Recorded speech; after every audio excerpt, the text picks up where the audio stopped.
विदर्भातील शेतकऱ्यांच्या आत्महत्या थांबाव्या, सेंद्रिय शेतीकडे शेतकऱ्यांनी वळावं आणि एकूणच आर्ट ऑफ लिव्हिंगचा पाठही घ्यावा, या सगळ्या पार्श्वभूमीवर उद्यापासून स्वामी श्री श्री रविशंकरजी विदर्भाच्या दौऱ्यावर आहे आपल्यासोबत.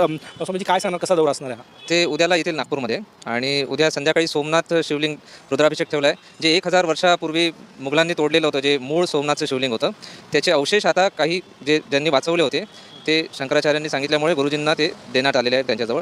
ते जे ओरिजिनल मूळ सोमनाथ शिवलिंग आहे त्यावरती रुद्राभिषेक होणार उद्या.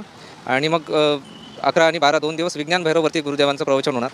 आणि 12 तारखेला रामटेकमध्ये शेतकरी मेळावा होणार आहे. त्यामध्ये बऱ्याच गावांचे सरपंच आणि सगळे शेतकरी जमा होतील. तिथे गुरुदेव मार्गदर्शन करतील की ऑर्गॅनिक फार्मिंगवरती जास्ती भर द्यावा आणि नशामुक्त गावागावांमध्ये जे नशेचं प्रमाण वाढलेलं आहे ते कमी व्हायला पाहिजे. आणि अजून कसं पर्सनॅलिटी डेव्हलपमेंट आणि स्वास्थ्य कसं चांगलं राहू शकतं योगच्या माध्यमातून, ध्यानच्या माध्यमातून, यावरती पण गुरुदेव तिथे बोलणार आहे. उद्या रुद्राभिषेक आहे, त्याचं काय वैशिष्ट्य आहे?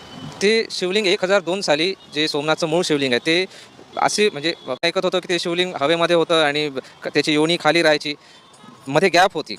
तर ते सगळं आश्चर्य वाटायचं. पण जेव्हा आता ते त्याचे अवशेष सापडले, त्यामध्ये आता पण ते मॅग्नेटिक पॉवर आहे, जेव्हा ते दोन्हीही म्हणजे एक तसे 11 अवशेष सापडले, तर ते एक दूर असे ठेवले तर एक हलवलं की दुसरं हलतं, म्हणजे आज पण ती एनर्जी त्याच्यामध्ये आहे. तर ते मूळ शिवलिंग जे नुसतं आपण पुराणमध्ये वगैरे वाचायचं ते प्रत्यक्ष बघायला भेटणार आहे. आणि त्यावरती त्याचं पुराणमध्ये हे पण वर्णन येतं की त्याला सोमनाथ नाव यासाठी आहे की चंद्रमाला काहीतरी श्राप भेटला होता, त्यामुळे त्यांनी शिवजींचं अनुष्ठान केलं होतं. तर ते शिवलिंग चंद्रमाने स्थापित केलं. शेतकऱ्यांना ऑर्गॅनिक फार्मिंगबाबत मार्गदर्शन करणार आहे असं म्हणतात. विदर्भातल्या शेतकरी सगळ्यात खूप प्रसिद्ध आहे विदर्भ शेतकऱ्यांच्या आत्महत्यांसाठी. यावर समाधान आहे ऑर्गॅनिक फार्मिंगमधून असं वाटतं तुम्हाला?